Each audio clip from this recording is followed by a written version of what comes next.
So the first thing I want to do today is go through just a few stories, again, true stories of teenagers, and show you how another way that alcohol is so detrimental to teenagers. Now, going back, remember that teenagers tend to be smaller, less body fat.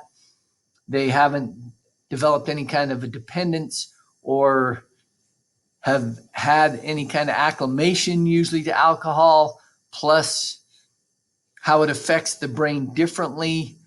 So we're going to see another devastating way that alcohol affects teenagers as we talk about four different teenagers and their stories.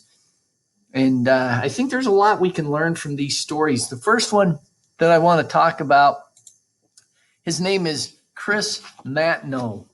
And as you can see, as a freshman, he was a state wrestling champ.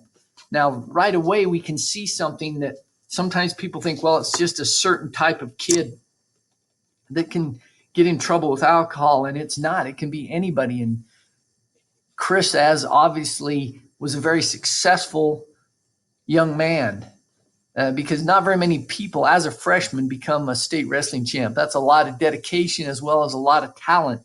In the history of Bear River High School, we had no freshman state champ until this year. It was the first year we had a freshman state champ. So it's very difficult. So this is a very successful young man. Now, Chris, a state wrestling champion, one day downed a fifth, a little over 25 ounces of whiskey in about 20 minutes on his way to a homecoming bash.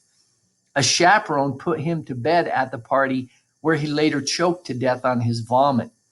Now, you might be saying, well, man, who's going to drink a fifth of whiskey in just less than 20 minutes? And you got to remember again how alcohol affects the mind. As soon as it gets to the brain, one of the things that is on that side of the brain that's affected first, you remember, is the ability to judge time and your logic and your inhibitions, your fear, all the judgment, all those things are affected.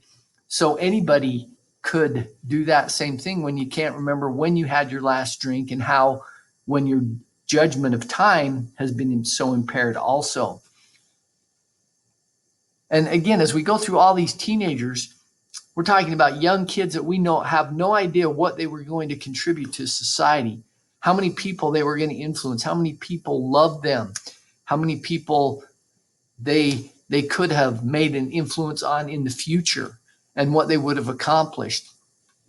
The next story I want to share with you of a teenager, her name was Katie Lutz.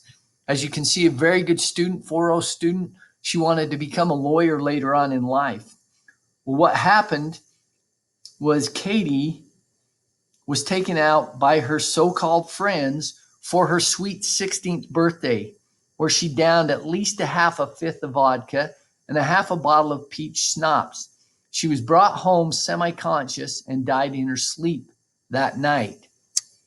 Again, a very successful student just goes out with her so-called friends. And again, I say so-called friends because I really have a hard time believing that true friends would do things and have you do things that are going to put your life in danger. Hopefully, again, making you think just a little more.